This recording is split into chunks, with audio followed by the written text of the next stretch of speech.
É realmente bacana, extremamente importante estar participando desse encontro, né, que eu acho que é um encontro que é fundamental. Tem temas que estão aí, deixa eu ver onde é que eu vou botar, acho que está aqui, deixa eu ligar isso aqui. É extremamente bacana a gente estar aqui. O que eu vou fazer aqui hoje, o que eu vou conversar com vocês, já que o tema, né, é diálogos e assim processos, de alguma maneira o que eu vou trazer algumas relações, né, enquanto, digamos, artista, enquanto trabalho meu, enquanto trabalho do grupo também. É um prazer a gente estar aqui no meio de assim, artistas. Nós começamos pela própria Gisele, a própria Manuele, nós temos a Raquel, o Léo, Rejane, Lucas e vários outros aí, amigos também, né? Curadores e tudo. Então, eu acho que é mais trazer o levantamento de algumas questões e de algumas percepções que me assim bateram sobre esse tema. Então, eu vou começar por o que aconteceu sexta-feira aqui, né? Então, já que nós estamos falando de diálogo e processo, sexta-feira a gente recebeu o QR Code, e é o meu primeiro QR Code, né, que eu tenho lá assinado. Vocês sabem que o primeiro QR Code a gente nunca esquece, né? Bom, então, o que aconteceu na sexta-feira, eu recebi esse QR Code, a Manuela mandou para todos os participantes, e imediatamente eu comecei a utilizar o bendito que eu estou andando aqui, viu, Lucas? O Lucas falou, quem vai andar primeiro? Vamos lá. Bom, esse QR Code a gente estava trabalhando, opa, o que houve aqui? Pronto, para frente. E a gente estava trabalhando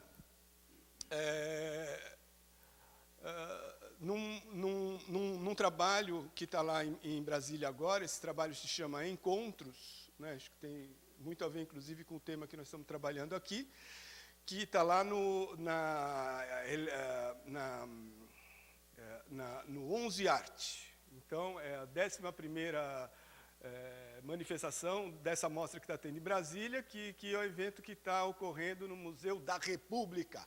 Então, eu vou contar um pouquinho mais desse trabalho no final, né? Então, como eu vou querer também que a Manuela, que eu acho que é isso que ela vai falar, ela vai contar um pouquinho desse trabalho que ela aí gerou. Então, foi uma forma, inclusive, que a gente tem uma dificuldade muito grande de documentar o nosso próprio trabalho. Então, chegou imediatamente, eu já peguei e mandei, inclusive, esse QR Code, né?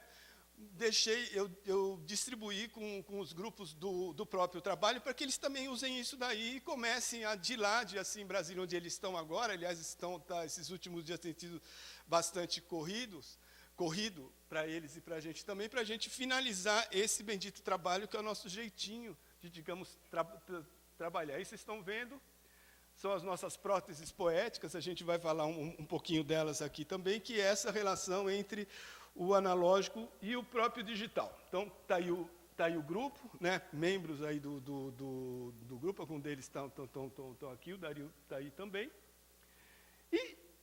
E vamos lá. Mas antes de entrar nessa questão do que seria o híbrido, do que seria o próprio digital, né, e falar desses encontros, eu vou querer fazer uma breve passagem pelo analógico. Aliás, gente, eu vou várias vezes ao, digamos, analógico, e voltarei ao digital, porque acho que a gente vive um mundo que é muito mais híbrido. Existem momentos onde essa virtualização, né, ela está bastante presente, mas eu acho que o mundo nosso, né, gente, é tanto, digamos, analógico quanto, digamos, digital. E eu vou voltar para essa 16ª Bienal de São Paulo, porque, para mim, quando se fala, talvez seja o meu próprio universo, aí, a minha referência, a minha, digamos, experiência, que é quando para mim você fala de arquivo, acervo, um dos primeiros elementos que vem para mim, enquanto ideia, é essa Bienal de São Paulo, e vocês vão saber algumas razões particulares por quê. Essa 16ª Bienal, ela foi curada pelo Walter Zanini, ele era o curador geral, e o curador dessa sessão de meio arte era o Júlio Plaza. Então, a arte postal é certamente uma das primeiras, eu vou ler agora um trechinho, depois a gente segue aí. Uma das primeiras manifestações artísticas a tratar com a comunicação em rede em grande escala. Trazia na época as questões do partilhado, da abertura, da participação e da não seleção, o curadoria estrito sensu, e a exposição de todos os trabalhos recebidos, promovendo uma estética de surpresas e de colaboração. Claro que esse modus operandi fazia parte das utopias dos anos 70, 80, enquanto processo e estrutura de produção artística, onde os trabalhos eram não só construídos pelos artistas, que ainda que efemeramente tinham os canais de realização, distribuição e difusão, que no caso dos Correios não era eletrônica e nem assíncrona, mas acessível para um grande número de pessoas em distintos lugares. Como eram os próprios artistas que organizavam, criavam e apresentavam, além de, evidentemente, participarem da própria mostra. O que nos leva à questão do que seria a própria net art também, mas isso a gente vai falar um pouco mais adiante. Mas o que eu estava procurando, na verdade, era alguma foto que mostrasse esse, digamos, ambiente de como que foi essa 16ª Bienal de São Paulo. Eu tinha algumas lembranças de como isso tinha ocorrido, então eu fui na rede, primeiro que eu fiquei alucinado, que eu fiz isso no final de semana, que vocês viram, eu estava fotografando na sexta o trabalho que a gente estava fazendo, e estava preparando, né, esses slides aqui que eu queria mostrar também. Eu falei, porra, eu tenho que falar, eu não posso deixar de falar dessa bendita Bienal, e aí eu fui na rede procurar, porque eu em casa, como eu estou mudando de casa, etc, tal, eu não sei onde estão os catálogos, livros, não sei o que, eu não achava esse troço aí. Eu falei, meu Deus, como é que eu vou falar disso? Onde é que está a foto do meu trabalho? Porque eu também participei. E aí eu me descobri uma coisa. Mais baixo? Slowly? Oh, mas eu não posso, eu sou tão speed. Vamos lá, gente, então vamos relaxar, vamos ser um pouquinho mais zen. Vamos lá, eu vou tentar. Tá bom? Bom, gente, então assim. Mas eu prometo para vocês, eu prometo que eu vou ficar zen em alguns momentos, tá bom? Eu prometo, mas agora está difícil, porque isso está lá cutucando as minhas memórias no fundo, eu não consigo falar devagar. Mas outras horas, eu prometo que eu relaxarei, respirarei fundo. Mas isso, nessas vindas ao passado, então o que aconteceu? Eu percebi, me dei conta que eu não tinha nenhuma foto desse meu trabalho, eu não tinha arquivo dele. E aí, problema aconteceu, eu falei, puta, como é que eu vou falar de uma coisa que eu não tenho nem como falar dela, porque ela não existe, eu não tenho foto, eu não sei do que é. Mas o que era mais importante, seria a primeira coisa que me veio aí, foi o seguinte, era mostrar, e felizmente eu então descobri que a Bienal ela tinha colocado online todos esses os antigos catálogos, etc. E tal, o que eu achei bárbaro, bacana, falei, poxa, que legal, não sei o que, bababá. Bom, e descobri o meu tipo de trabalho também. Mas só para... Eu vou fazer um breve parêntese aqui. Agora eu vou ser um pouquinho mais light, viu? Mas eu vou contar rápido também, Ana. É assim, como é que se deu essa minha participação aí e como eu não tinha registro? Quando eu acabei a faculdade, eu saí por aí viajando. Então, eu fiquei 1 ano e meio viajando por aí, fui viajando fora. Então, eu não tinha como... eu não tinha endereço, eu não tinha destino, eu não tinha máquina fotográfica, eu não tinha como fazer registro de nada, então eu viajei por esse tempo todo sem registrar absolutamente nada. O que eu tinha era, às vezes, fotos que os outros mandavam, etc. Então você reciclava todas essas coisas que estavam chegando. Falava, mas se você estava viajando, você não tinha endereço, como que você recebeu esse convite para estar participando dessa, digamos, Bienal, né? Aí eu, CSI presente nas nossas ações. Não, porque era assim, existia uma coisa que era muito assim bacana, que tinha nesse espaço físico aí, que era a questão, uma coisa que chamava-se posta restante. Que é o seguinte, quando você ia para um outro lugar, você imaginava assim, eu falei, daqui uns 3 meses, daqui uns 2 meses eu devo estar onde? Eu falei, daqui uns 3 meses eu devo estar na cidade de Guatemala. Então eu escrevi o meu nome, Guatemala, cidade de Guatemala, posta restante do Correio Central e ia embora. Então vocês imaginam quantas coisas que ficaram perdidas no meio do caminho, que nego mandava para mim, que eu nunca tinha recebido e nem volta. Então os trabalhos que iam sendo feitos para mim eram uma espécie de diário, mas era um diário feito de, digamos, fragmentos. Então eu fazia um aqui, fazia outro ali, uma página de um diário que nunca se conectava com uma outra página. Então, porque era um caminho de uma, digamos, viagem que estava aí ocorrendo, e tinha uma coisa linda que eu gostava de dizer, que é o seguinte, eu nunca sabia aonde iam acordar os meus sapatos no dia seguinte. Bom, essa talvez fosse para mim a primeira tentativa de dizer o que é essa vontade de você estar viajando, de você estar fazendo essas coisas, onde existe essa questão da própria efemeridade. Bom, eu fiz isso tudo para dizer, evidentemente, para chegar finalmente, estava lá online isso bendito trabalho, eu consegui descobrir, mas isso é o que menos importa, mas eu estou só dizendo isso porque aí aparece como Gilberto Prado, República Federal da Alemanha. Então, porque, evidentemente, quando eu fiz isso, a aposta restante seguinte, aonde eu iria, seria lá para a Alemanha, o que foi um prazer enorme, mas, de qualquer forma, extremamente bacana esse negócio de você fazer parte, que aí tanto faz, né? Que é toda essa questão de você estar aí no mundo e estar aí participando de todas essas possibilidades. Mas a grande questão que veio foi a seguinte: talvez a melhor ação de todo esse movimento tenha sido o próprio Zanini que fez. Porque o que aconteceu com todos esses arquivos ou com todo esse acervo? O Zanini ele fez uma coisa que foi bárbara. O Zanini, aliás, eu acho que foi uma das pessoas ainda da época, ele está vivo ainda, apesar de estar bastante idoso, que foi do MAC, da própria Bienal de São Paulo, e nunca teve medo de, digamos, ousar. Que eu acho que essa é uma coisa que é fundamental. Você pode até errar, mas, pelo amor de Deus, me tenta, vai, né? Bom, e o que o Zanini fez? Quando acabou essa Bienal, em 1981, ele tinha recebido aquele monte de material. Vocês imaginem, nego, a Lúcia, não vou participar da Bienal de São Paulo. O nego mandava caixa de coisa, né? E era papelada, era objeto, era tudo o que o nego tinha. E eu não, porque eu estava ali viajando duro, não tinha câmera fotográfica, não tinha nada, eu era rabiscando coisas, escrevendo, às vezes virava envelope pelo meio, reciclava material que vinha, etc. e tal. Mas tinha nego que, porra, agora né, é minha chance de estar lá com os caras que são todos cobrões, né? Vamos lá para a Bienal. Pronto. Então, o que fizeram com aquilo? Mas vocês imaginam os benditos arquivistas, o pessoal da própria Bienal de São Paulo, que chegava aquele todo material que não sabia o que fazer com isso. Que é um dos grandes problemas que nós temos ainda hoje na rede, o que a gente faz com todo esse material, com toda essa coisa que chega aí, que é produzido o tempo inteiro, e hoje em dia mais ainda, né? E aí o que o Zanini fez? De maneira muito assim, porque eu não sei porquê ainda, enfim, mas eu tenho algumas pistas que, ou porque eles não tinham dinheiro para tipo, mandar de volta tudo que eles, digamos, assim, receberam, mas um problema aconteceu aí. Ele doou esse material, esse acervo, para a Fundação Bienal de São Paulo. Esse texto que eu achei na rede esse final de semana é de 2010. Então, vocês vejam, o problema continua 30 anos depois. E os caras até hoje não sabem o que vão fazer com esse monte de coisa. É uma loucura isso. E nós estamos falando de arquivo físico. Né? São objetos que têm essa questão da bendita fisicalidade. Então, o que aconteceu? Então, depois de 3 anos, em 1984, segundo o texto que consta aí, né, eles conseguiram criar um escritório lá no Centro Cultural São Paulo. Esse centro funcionou de 85 até, acho que, 90.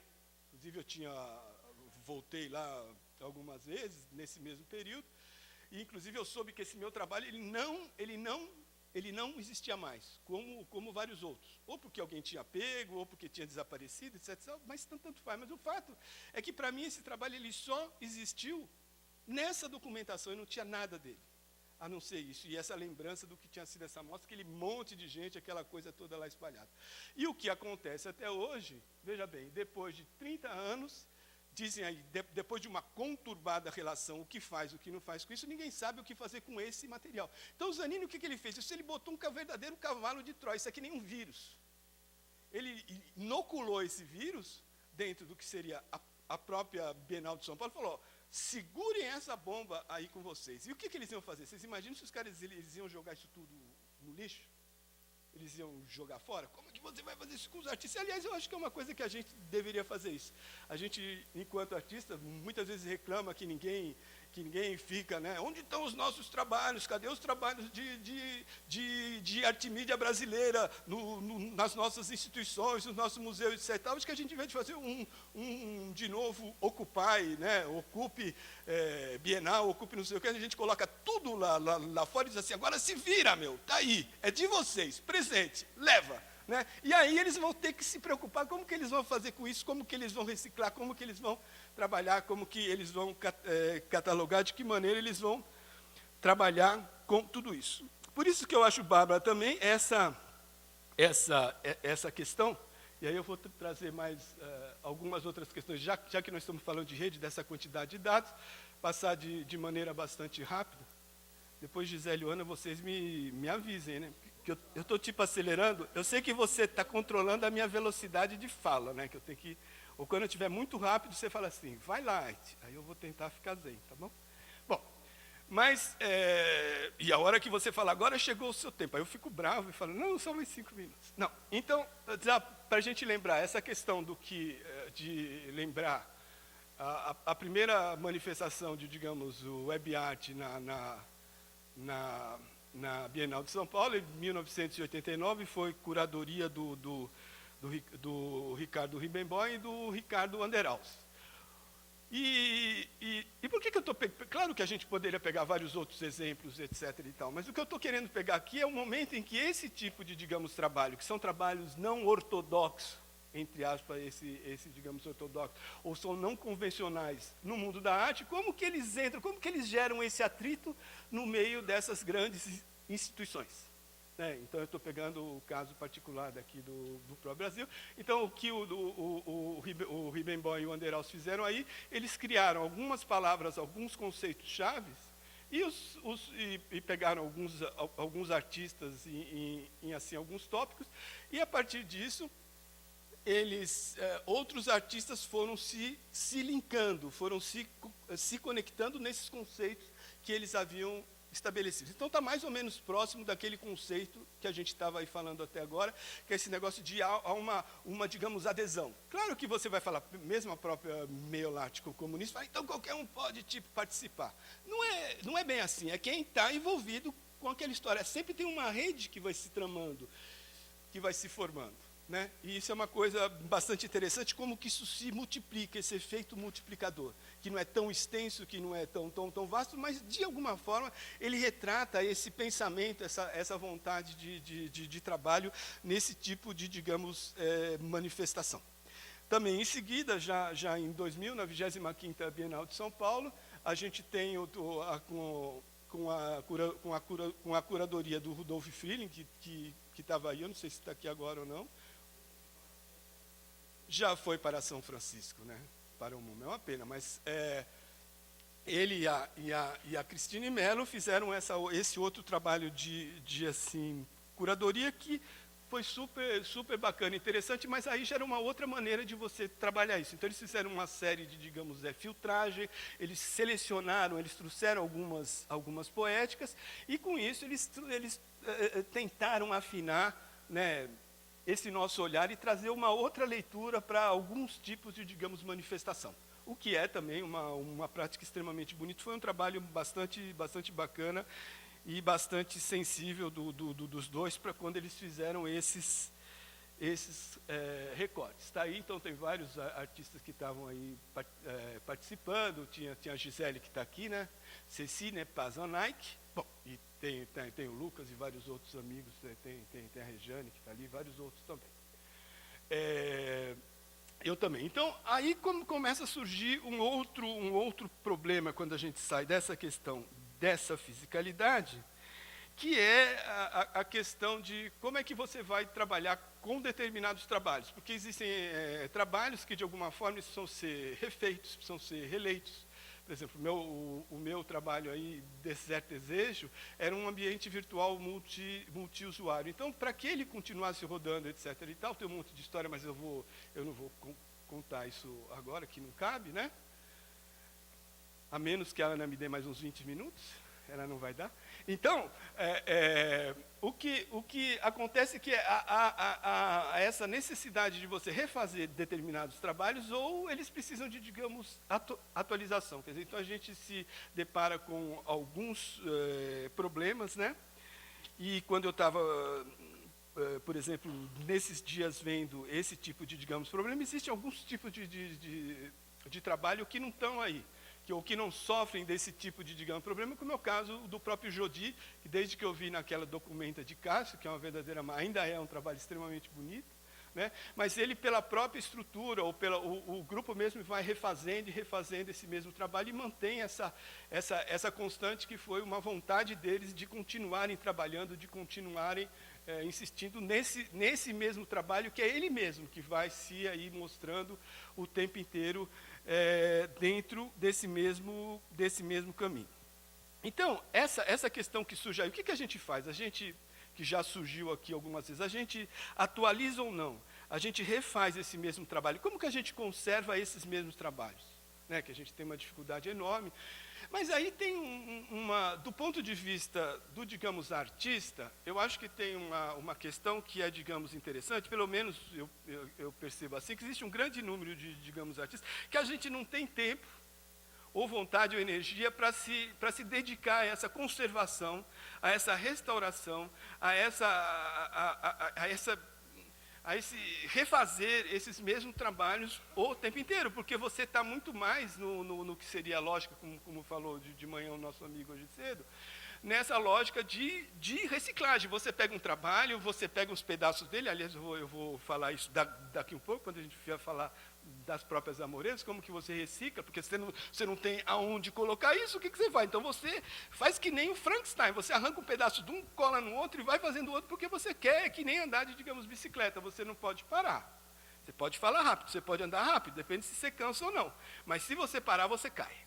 Né? Então, eu acho que tem essa questão, e a mesma questão que faz parte do que seria esse próprio o processo de você fazer registro, de você fazer a documentação. Mas, como eu falei, eu vou voltar de novo para a questão do assim, digital e do próprio analógico. Eu gosto muito dessa época, não sei se é questão de revival ou não, mas é que eu acho que tem algumas questões. Esse é um trabalho de 91, que eu fiz, que eu acho que é assim, o momento onde o digital e o analógico eles estão conversando ainda, eles estão começando a conversar, ou você está em um mundo que é, digamos, você é analógico, mas acho que eu sou ainda um pouco até hoje, nessa, que tem essa questão que está sempre presente, que é dessa, digamos, hibridização. Mas, de qualquer maneira, esse projeto aí, o que ele era, que é de 1990? Qual era a prática do uso de fax nos anos 1990? Você tinha digamos, elemento, você mandava, você tinha um trabalho, você enviava para uma outra pessoa à distância, a pessoa recebia, alterava, te mandava de volta e fazia. Então, você estava trabalhando essa questão dessa, digamos, ubiquidade, dessa presença em vários lugares, etc. Então, o que eu criei, o que eu concebi foi um dispositivo onde você ia trabalhar, você ia criar um buraco nesse, digamos, espaço, mas onde você ia ter essa presença, ia ser sentida em tempo real. Então, qual que era esse dispositivo? Era colocar 2 aparelhos de fax no mesmo lugar. Então, enquanto um fax recebia aqui, ó, vem vindo aqui, o outro recebia ali e, digamos, emitia. Quer dizer, então, o que você tinha? Você tinha aqui um círculo que se formava, você tinha um loop. Então, num outro lugar, você tinha 2 aparelhos de fax também. Então, aqui, então aquele negócio ficava tipo rolando. Então, tinha essa questão do próprio manuseio, então, enquanto dessa performance ao vivo. Então, você tinha esse buraco nesse, digamos, espaço, e você, ao mesmo tempo, você sentia essa participação do outro. Então, você estava aqui, você intervia, você fazia as coisas, você rabiscava, pulava em cima, essa coisa toda. E o sujeito, ele recebia do lado de lá. E, imediatamente, o que ele fazia aqui voltava para você.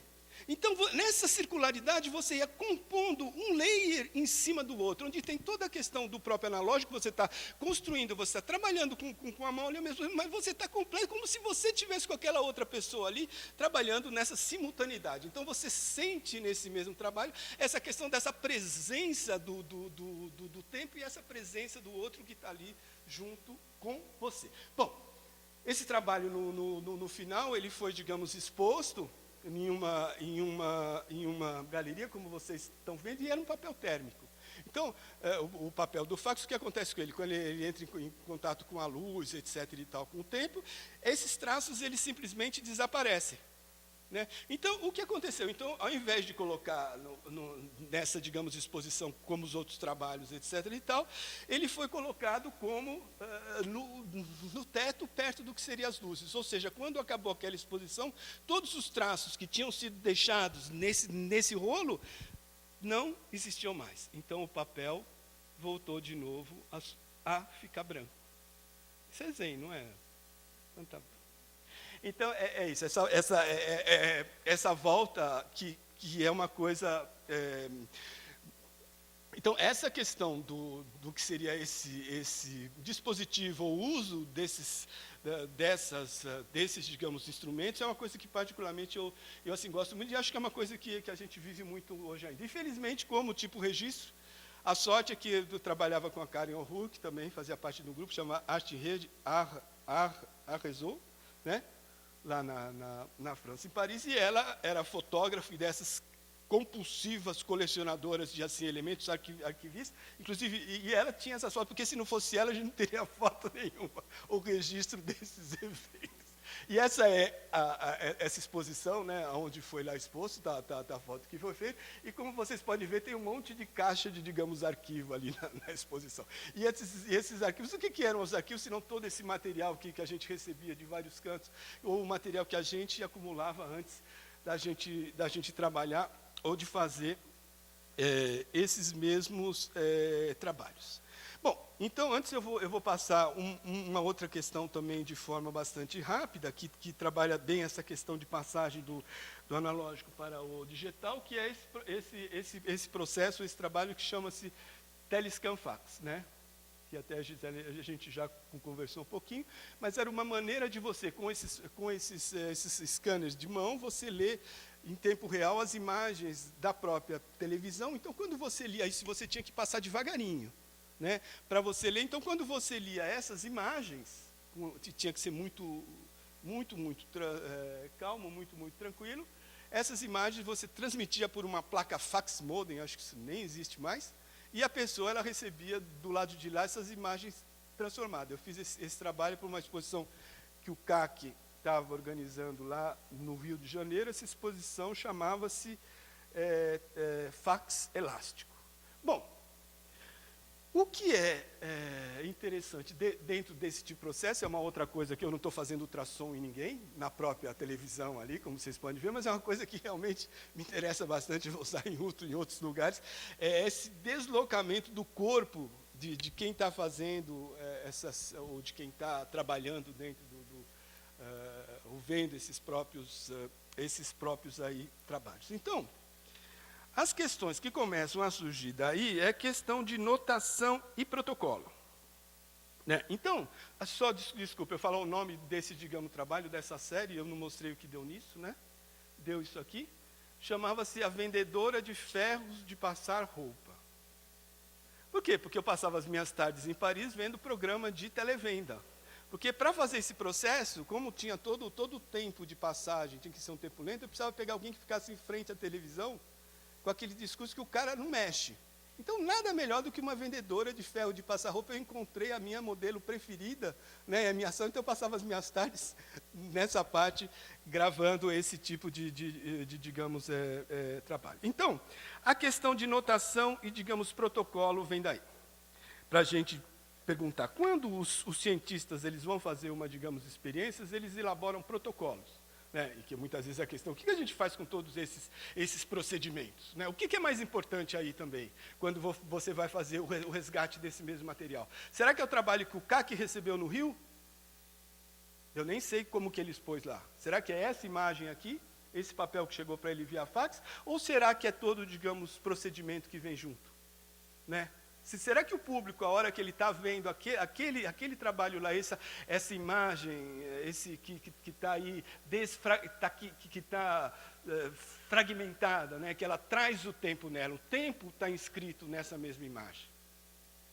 Né, essa passagem do tempo, essa transmissão, esse deslocamento dessa imagem, ela passando de uma mídia para outra, passando por esses diversos caminhos que estão que estão aí. Então, esses protocolos experimentais que um cientista faz, ele pega todos os, digamos, processos e ele escreve item a item. Por quê? Porque esse processo, né, esses procedimentos, eles têm que ser eventualmente replicados por outras pessoas. E se a pessoa fizer e não der certo, danou-se. Né? Você está queimado no mundo da ciência, porque onde já se viu você fazer uma coisa que ela não pode ser refeita, que ela não pode ser replicada. Mas eu acho que no caso, embora a gente use protocolo, que a gente use notação, o tempo inteiro, quando você preenche essas formas, quando você escreve sobre esses trabalhos, quando você reconta esses mesmos trabalhos, você está, de alguma maneira, recriando esses trabalhos. Então, é mais de uma experiência vivida. Ou você está mais fazendo notações, né, colocando um esquema geral, uma proposta poética de um certo trabalho que vão ajudar a melhor entender e compreender o que foi feito. Né? Não dá para você confundir essas duas coisas, mas eu acho que esse é um ponto importante. Uma outra coisa que é também interessante, que eu acho que cabe aqui a gente trazer, é a questão que a arte digital, de um jeito ou de outro, ela se inscreve no desenvolvimento temporal através das suas interfaces. Isso é uma outra coisa bacana também. Então, o tempo, mesmo se a gente pensar em pintura, como John Dewey fala, né, quando você vê um Pollock, você não consegue, com qualquer tela, você não consegue ver ela inteira. Você, né, mesmo o seu olho, ele percorre um certo caminho, essa ação, ela se inscreve no tempo. Aqui também está mais do que nítido e claro essa questão, como que você experiencia. Então, essas interfaces, esses dispositivos, essa maneira com que você trabalha, você coloca o tempo nelas. E é isso que a gente vai, de alguma maneira, experienciar. Então, talvez as perguntas que a gente deva fazer quando a gente escreve esses novos projetos, esses nossos protocolos, é como que eu coloco isso? O que eu pretendo com isso? O que isso está fazendo? Né? E aí a gente vê também se a gente vai poder mudar ou não vai poder mudar esses faxes, ou esses dispositivos ou não. Então, uma parte, né, e de qualquer maneira, essas interfaces, esses dispositivos, eles são componentes não negligenciáveis dessas experiências. Uma outra parte, quer dizer, então uma parte pode ser até fixa. Então, mas a gente tem também essas escolhas, né, de como que esses, digamos, espectadores, usuários, interatores, interagentes, eles vão agir, depende do tipo de trabalho que você está falando aí.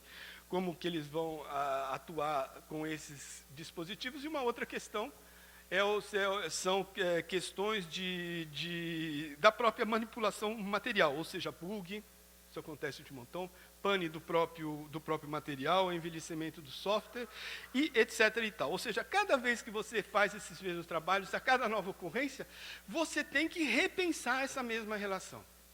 Então você nunca remonta, não dá para fazer um trabalho igual. Não dá. Que a gente nunca é igual também, né? Bom, então vamos dar mais um salto agora. A gente vai para o híbrido, a gente já passou isso tudo, evidentemente que eu estou mostrando esses dois últimos aqui agora, foram antes do que seria a NET. Eu pulei eu fiz numa outra ordem, eu estou fazendo saltos para cá e saltos para lá, porque é uma delícia você ficar pulando para cá e para lá, né? Porque eram caminhos diferentes. Mas agora, já que a gente voltou e que a Ana me acabou de levantar o papel ali para mim, dizendo que meu tempo está aí chegando ao final. Você está vendo que eu tinha que correr, Ana? Eu não podia ser tão zen o tempo inteiro. Então, eu vou falar um pouquinho desse trabalho Amoreiras. Aí vocês estão vendo a última montagem dele, que aconteceu terminou a exposição que teve curadoria da Gisele Beg. Foi uma exposição extremamente bacana, foi um prazer estar lá participando, assim como outros amigos que estão aqui. Está lá o Lucas. Enfim, estamos todos aqui, né? Bom, entre outros também. Então, a questão desse, digamos, trabalho, que já havia sido montado há 2 anos atrás. Ele foi montado inicialmente lá no Itaú Cultural, na exposição Emoção Artificial. Mas a ideia desse, digamos, trabalho é uma ideia bastante simples. É que, através de assim, sensores, na medida em que a poluição aumenta, vai ter algumas próteses, né, essas próteses poéticas que eu estava falando ali. Vocês estão vendo ali essas caixinhas com esse mecanismo aí. O que elas vão fazer? Eles vão acionar aqueles motorzinhos para chacoalhar as árvores, para espantar a poeira que se deposita nas folhas delas. Então, a ideia é essa. O que tem mais aí, para quem quiser saber dessa história de, digamos, algoritmo, essa coisa toda, é que cada árvore, isso é legal saber também, cada árvore ela recebia um input diferente. Recebia uma entrada de dados diferente, inclusive dados do som, que é essa questão do que a gente percebe, do chão, que a gente percebe ou não percebe, do metrô que passa embaixo da terra, dessas coisas que você não sente também, não é só o barulho do carro, né, que isso é tão audível, isso é já extremamente presente, e eles conversavam. Então, o que acontecia com essas árvores? Então, elas começavam a conversar uma com as outras e aprender uma com as outras. Então, no final do dia, porque cada uma balançava em um horário e situação diferente, porque elas tinham entradas diferentes.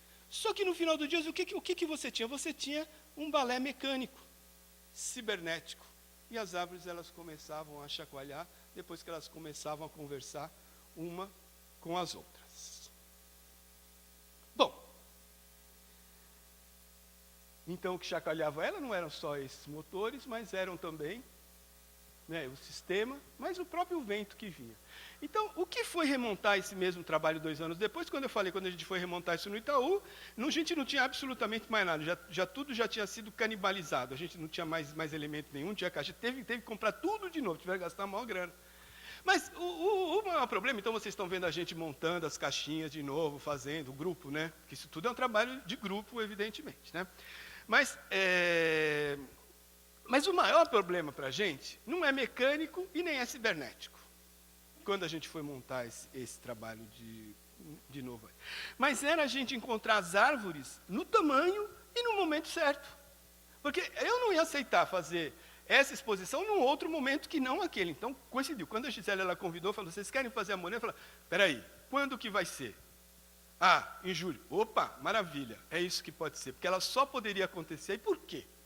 Porque é em julho que elas florescem, é em julho que elas dão flor, que elas dão fruto. Então tem uma outra parte que ninguém vê, que foi a parte mais comprida, que foi a gente levou quase 1 ano para pegar essas árvores, para readaptar, para deixar elas lá. Então o nosso problema não é só mecânico, mas olha só, olha ali está a Lucila, que é do grupo, molhando na que a gente chama Casa das Amoreiras, né, que a gente deixou elas lá, para ela nesse intervalo, nesse momento de assim passar de um lugar para outro. Então a gente queria que nessa frutificação que essas árvores elas estivessem no auge do ciclo, que elas estivessem o mais frondosas possíveis, né? Que elas respirassem, que elas estivessem lindas também, que a gente só viesse ajudar isso aí, porque quando essas maquininhas estivessem mexendo com elas, quando o vento tivesse batendo nelas também, que não só fosse que o nosso olhar se completasse nesses mesmos, está vendo? Elas estão aí frutificando na hora certinha, mas que não só o nosso olhar que se estivesse presente nesse mesmo trabalho, mas também que você pudesse perceber, que você pudesse pegar as próprias frutas, né, sujar sua mão de assim vermelho, de poder pegar, de sentir também o cheiro, o paladar, tudo aquilo, tudo se renovando, tudo sendo transformado ali, para que, de alguma maneira, a gente pudesse trazer melhor as lembranças dos quintais esquecidos das nossas infâncias.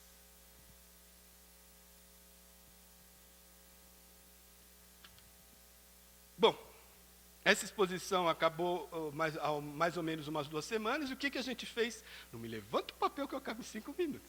Então, aí o que aconteceu? A gente já de cara desmontou, e a gente começou a pegar e desmontar aquelas caixinhas. Mas o que eu vou fazer com isso? Onde que eu vou guardar isso?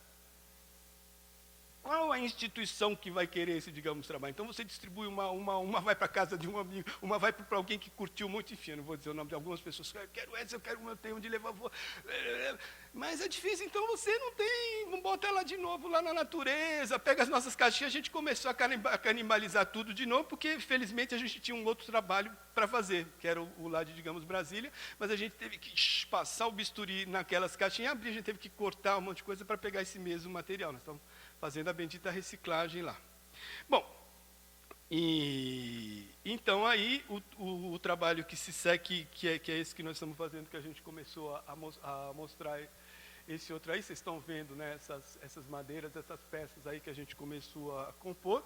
Esse trabalho que é o último se chama Encontro. Então é um trabalho que acabou de ser feito ontem, teve esse desespero que a gente está o tempo inteiro, nós estamos nele, em cima dele ainda. E ele é em cima de um fenômeno que acontece lá no Rio Amazonas, né? Vocês estão vendo aí no mapa Google, que é quando o Negro, o Rio Negro, que é esse rio aqui, se junta com o Rio Solimões, que é o Rio Barrento. Nesse momento, o que acontece? Durante uma faixa de mais ou menos uns 6 quilômetros, por questões as mais diversas possíveis, depois eu conto, se quem quiser saber, mas os rios eles não se juntam. As águas não se misturam. Esse lugar é chamado Encontro das Águas. Então a gente resolveu um trabalho como isso, e só a partir do momento que ele se mexe, que o rio começa a se chamar Amazonas, né? Então, o que a gente fez isso daí? Como que a gente trabalhou essa questão? Então, o texto é um texto... Ah, e está aí, ó, uma foto lá aqui. Eu fiz dessa entrada, do que é dessa coisa que realmente não se mistura, né? E esse trabalho, o que a gente fez como tipo de proposta, então? Era um trabalho de tem um esquema, e o que era contado disso era mais um texto, digamos, poético, contando dessa, digamos, experiência de viver isso daí. Mas é o seguinte, você tem 2 aí celulares que tem um caminho, que tem uma mola que segura eles. Ao mesmo tempo que essa mola tensiona, essa mola estica.